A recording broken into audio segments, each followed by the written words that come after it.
નમસ્કાર. સ્વાગત છે આપનું આરબી ન્યૂઝના કાર્યક્રમ કવિતાના સફરનામામાં. હું અશ્વિન રાઠોડ, સ્વયંભૂ. આજની મારી રચના નજર ઉપર છે, જેનું શીર્ષક છે દ્રષ્ટિનો દોર. આપની સમક્ષ રજૂ કરું છું. આશા રાખું છું આ કાવ્ય તમને ગમશે.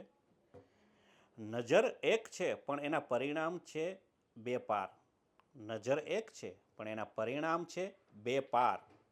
એક સર્જે છે સૃષ્ટિ સુંદર, બીજી લાવે અંધકાર. એક સર્જે છે સૃષ્ટિ સુંદર ને બીજી લાવે અંધકાર. જ્યારે હોય દ્રષ્ટિમાં ખામી ને નજર હોય ખરાબ, જ્યારે હોય દ્રષ્ટિમાં ખામી ને નજર હોય ખરાબ, ત્યારે ખીલેલા બાગમાં પણ દેખાય કાંટા બે હિસાબ. ત્યારે પણ ખીલેલા બાગમાં દેખાય કાંટા બે હિસાબ.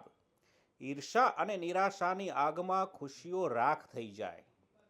ઈર્ષા અને નિરાશાની આગમાં ખુશીઓ રાખ થઈ જાય અને બીજાની સફળતા જોઈને મન વિના કારણ બળી જાય. કે બીજાની સફળતા જોઈને મન વિના કારણ બળી જાય. પણ જો નજરમાં હોય પવિત્રતા ને દ્રષ્ટિ હોય સારી. પછી આગળ કવિ લખે છે કે પણ જો નજરમાં હોય પવિત્રતા ને દ્રષ્ટિ હોય સારી, તો કાકરામાં પણ ઈશ્વર દેખાય એવી છે આ બલિહારી.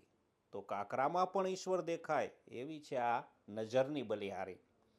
કરુણા અને પ્રેમના ભાવથી સૌના હૃદય જીતી જવાય. કરુણા અને પ્રેમના ભાવથી સૌના હૃદય જીતી જવાય. મુશ્કેલીના મોટા પહાડ પણ આસાનીથી પાર થઈ જાય. કે કરુણા અને પ્રેમ જો તમારા અંદર હોય ને, તો ગમે એવા મુશ્કેલ પહાડ હોય ને એ આસાનીથી પાર થઈ જાય એમ. એટલે જ તો કહેવાય છે કે આ દુનિયા નથી ખરાબ કે સારી.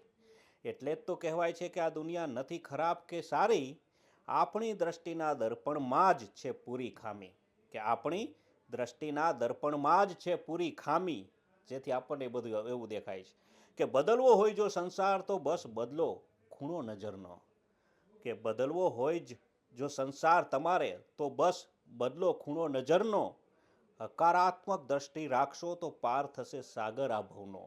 તમારી નજર પોઝિટિવ રાખો, જેનાથી ગમે એવો સાગર હોય પણ એ પાર થઈ જશે. કે હકારાત્મક દ્રષ્ટિ રાખશો તો પાર થશે સાગર આ ભવનો. તમારી સારી નજર જ તમારા ભીતર અંજવાળું ભરશે. કે તમારી સારી નજર જ તમારા ભીતર અંજવાળું ભરશે. અને એ જ સકારાત્મકતા એક સુંદર ભવિષ્યનું સ્વયંભૂ નિર્માણ કરશે. અને એ જ સકારાત્મકતા એક સુંદર ભવિષ્યનું સ્વયંભૂ નિર્માણ કરશે. નજર એક છે પણ એના પરિણામ છે બે પાર. એક સર્જે છે સૃષ્ટિ સુંદર ને બીજી લાવે અંધકાર. તો આ હતી મારી નજર એટલે કે દ્રષ્ટિ ઉપર લખેલી રચના. આશા રાખું છું આપને આ ગમશે. હું હતો આરબી ન્યૂઝના કાર્યક્રમ કવિતાના સફરનામામાંથી અશ્વિન રાઠોડ, ઉપનામ સ્વયંભૂ. નમસ્કાર. અસ્તુ.